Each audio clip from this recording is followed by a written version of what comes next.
ভগবদ্গীতা বিষাদ যোগ শ্লোক 32-35। কিং ন রাজন্য গোবিন্দ কিং ভোগৈর্জীবিতেন বা যেষামর্থে কাঙ্ক্ষিতাং ন রাজং ভোগাসুখানি চ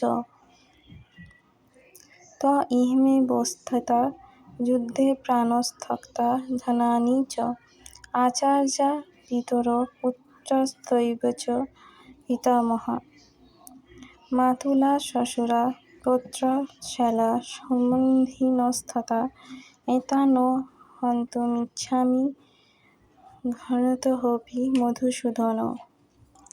অপি ত্রিলোক্য রাজস্ব হেতো কিং নো মোহে কৃতে নিহত্য ধার্তরাষ্ট্রান কা প্রীতি স্যার্জনার্দন। অনুবাদ: হে গোবিন্দ, যাদের জন্য রাজ্য ও সুখভোগের কামনা, তারা সকলেই যখন দেখছি এই রণক্ষেত্রে আজ উপস্থিত, তখন আমাদের রাজ্যের কি প্রয়োজন? সুখভোগ বা জীবনধারণেরই বা কি প্রয়োজন? হে মধুসূদন, যখন আচার্য, পিতৃব্য, পুত্র, পিতামহ, মাতুল, শ্বশুর, পৌত্র, শ্যালক ও আত্মীয়স্বজন সকলেই প্রাণ ও ধনাদির আশা পরিত্যাগ করে আমার সামনে যুদ্ধে উপস্থিত হয়েছেন, তখন আমি তাদের হত্যা করতে চাইব কেন? এমনকি তারা যদি আমাকে বধও করেন। হে জনার্দন, এ জগতের কি কথা, এমনকি ত্রিভুবনের বিনিময়েও আমি যুদ্ধ করতে প্রস্তুত নই। ধৃতরাষ্ট্রের পুত্রদের হত্যা করে আমরা কি সত্যি সন্তোষ লাভ করব? তাৎপর্য: অর্জুন শ্রীকৃষ্ণকে গোবিন্দ নামে সম্বোধন করেছেন, যেহেতু শ্রীকৃষ্ণ গো অর্থাৎ গাভী ও ইন্দ্রিয়গুলিকে আনন্দ দান করেন। এই তাৎপর্যপূর্ণ নামের দ্বারা সম্বোধন করার মাধ্যমে অর্জুন ইঙ্গিতে জানালেন কিভাবে তার নিজের ইন্দ্রিয় তৃপ্ত হবে। কিন্তু গোবিন্দ নিজে আমাদের ইন্দ্রিয়গুলিকে তৃপ্ত করেন না। আমরা যদি গোবিন্দের ইন্দ্রিয়গুলিকে তৃপ্ত করি, তবে আমাদের ইন্দ্রিয়গুলি স্বয়ং তৃপ্ত হয়ে যায়। জাগতিকভাবে সকলেই তাদের নিজেদের ইন্দ্রিয়গুলি তৃপ্তি সাধন করতে চায় এবং তারা চায় ভগবান তাদের তৃপ্তি সাধনের সরবরাহকারী হন। যার যতটা ইন্দ্রিয় তৃপ্তি প্রাপ্য, ভগবান তাকে তা দিয়ে থাকেন, কিন্তু তা বলে তার অগ্রাসী কামনা অনুসারে নয়। কিন্তু তার বিপরীত পন্থা অবলম্বন করে, অর্থাৎ নিজেদের ইন্দ্রিয় তৃপ্তির কথা না ভেবে যদি গোবিন্দের ইন্দ্রিয় সেবায় ব্রতী হওয়া যায়, তখন গোবিন্দের আশীর্বাদে জীবেদের সমস্ত বাসনাই চরিতার্থ হয়ে যায়। সমাজ ও পরিবারের প্রতি অর্জুনের গভীর মমতা কিছুটা তাদের প্রতি তার স্বাভাবিক করুণার প্রকাশ। তাই তিনি যুদ্ধ করতে নারাজ। প্রত্যেকেই নিজের ঐশ্বর্য, তার বন্ধু-বান্ধব ও আত্মীয়-স্বজনকে দেখতে চায়।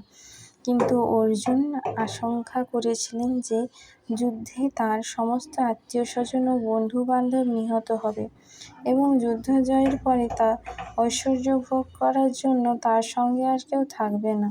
এটি জড়জাগতিক জীবনের এক বিশেষ চিন্তাধারা।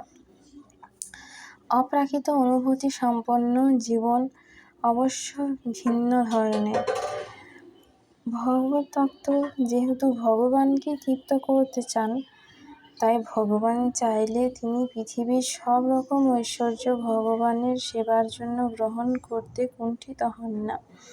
ভগবান যখন চান না, তখন তিনি এক কপোদর্কও গ্রহণ করেন না। অর্জুন সেই যুদ্ধে তার আত্মীয়-স্বজনদের হত্যা করতে চাননি এবং তাদের হত্যা করাটা যদি একান্তই প্রয়োজন ছিল, তবে তিনি চেয়েছিলেন শ্রীকৃষ্ণ স্বয়ং তাদের বিনাশ করেন। তখনও অবশ্য তিনি জানতেন না যে যুদ্ধক্ষেত্রে আসার পূর্বেই ভগবান শ্রীকৃষ্ণের ইচ্ছায় তারা সকলেই হত হয়েছিল এবং শ্রীকৃষ্ণ সেই ইচ্ছাকে রূপ দেবার জন্য তিনি চেয়েছিলেন কেবল একটা উপলক্ষ মাত্র। পরবর্তী অধ্যায়গুলিতে এই বিষয়টি উন্মোচিত হয়েছে ভগবান শুদ্ধ ও ভক্তরূপে অর্জুনের কোনো ইচ্ছাই ছিল না তার দুর্বৃত্ত জাতিভ্রাতাদের উপর প্রতিশোধ নেবার, কিন্তু এটি ভগবানেরই পরিকল্পনা ছিল তারা সকলেই বিনাশপ্রাপ্ত হোক। ভগবানের ভক্ত কখনই অন্যায় আচরণকারী কারো প্রতি হিংসাপরায়ণ হন না, কিন্তু ভগবানের ভক্তকে যে আঘাত দেয়, ভগবান কখনই সেই দুর্বৃত্তের অপরাধ সহ্য করেন না। ভগবানের শ্রীচরণে কোনো অপরাধ করলে ভগবান তা ক্ষমা করতে পারেন, কিন্তু তার ভক্তের প্রতি অন্যায় আচরণকারী কাউকেই ভগবান ক্ষমা করেন না। তাই অর্জুন যদিও তাদের ক্ষমা করতে চেয়েছিলেন, কিন্তু ভগবান সেই দুর্বৃত্তদের বিনাশ করতে দৃঢ় সংকল্প ছিলেন। ভালো লাগলে ভিডিওটি অবশ্যই লাইক, সাবস্ক্রাইব, কমেন্ট করে যাবেন। ধন্যবাদ। হরে কৃষ্ণ।